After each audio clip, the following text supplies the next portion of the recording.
မြူခိုးတွေဝိုင်းနေတဲ့ရှမ်းရုံးမတောင်ကြီးကရွာလေးတရွာရဲ့လမ်းဘေးမှာသွေးအိုင်နဲ့လဲနေတဲ့လူငယ်တယောက်ကိုပန်နုဆိုတဲ့ကောင်မလေးကစတွေ့ခဲ့တာပါအနီးနားမှာတော့6ထဲကျပြီးပျက်စီးနေတဲ့ကားတစ်စီးရှိနေတယ်ရွာသူရွာသားတွေရဲ့အကူအညီနဲ့ပန်နုကအဲ့ဒီကောင်လေးကိုသူမရဲ့အိမ်လေးမှာပဲအသေးချာပြုစုပေးခဲ့ပါတယ်ရက်တော်ကြာလို့သတိပြန်ရလာတဲ့အခါမှာတော့ထူးဆန်းတာတစ်ခုကထိုကောင်လေးဟာသူ့နာမည်အပါဝင်ဘာကိုမှမမှတ်မိတော့တာပါပဲပန်နုကတော့သူ့ကိုဧည့်သည်လို့ပဲအလွယ်တကူခေါ်ခဲ့တယ်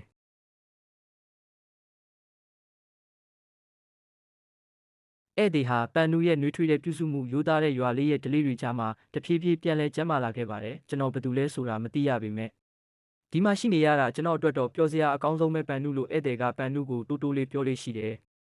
သူတို့နှစ်ယောက်ဟာတောင်ရတဲ့အတူသွားကြရွာဦးဖုန်ကြီးเจ้าမှာအတူဝတ်ပြုကြရင်းနဲ့စကလုံးတွေနဲ့ဖော်ပြလို့မရတဲ့တန်ရောစင်တွေခိုင်မြဲလာခဲ့တယ်ဧည့်သည်ဟာပန်နုအတွက်တော့ကောင်းကင်ကချပေးလိုက်တဲ့လက်ဆောင်တစ်ခုလိုဖြစ်နေခဲ့တယ်လို့ဧည့်သည်အတွက်လည်းပန်နုကသူ့ရဲ့တူးလေးသောကဘာကြီးဖြစ်နေခဲ့ပါတယ်ဒါပေမဲ့ပျော်ရွှင်မှုတွေကတိတ်မကြလိုက်ပါဘူးတနေ့မှာတော့ရွာထဲကိုဈေးကြီးတဲ့ကားအနှက်ရောင်3စီးဆက်ရောက်လာခဲ့တယ်ကားပေါ်ကဆင်းလာတဲ့သူတွေကတော့မြို့ကတထေးကြီးလင်မယား2ယောက်ပါသူတို့ဟာဧည့်သည်ကိုမြင်မြင်ချင်းမှာပဲသားမိုးတိမ်ဆိုပြီးပြေးဖက်ကြပါတော့တယ်တကယ်တော့ဧည့်သည်ဟာမြို့ကနာမည်ကြီးကုမ္ပဏီပိုင်ရှင်ရဲ့တူးလေးတော်သားမိုးတိမ်ဖြစ်နေခဲ့တာပါ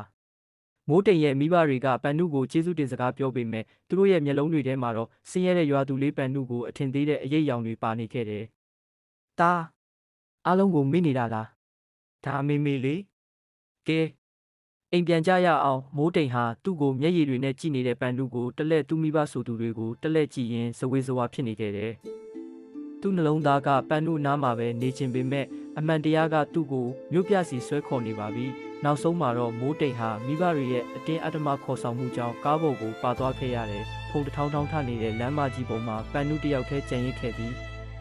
ကားနောက်မှန်ကနေလှည့်ကြည့်နေတဲ့မိုးတိမ်ရဲ့မျက်လုံးတွေကိုကြည့်ရင်သူမရဲ့ကဘာကြီးတစ်ခုလုံးပြိုလဲသွားတယ်လို့ခံစားလိုက်ရပါတော့တယ်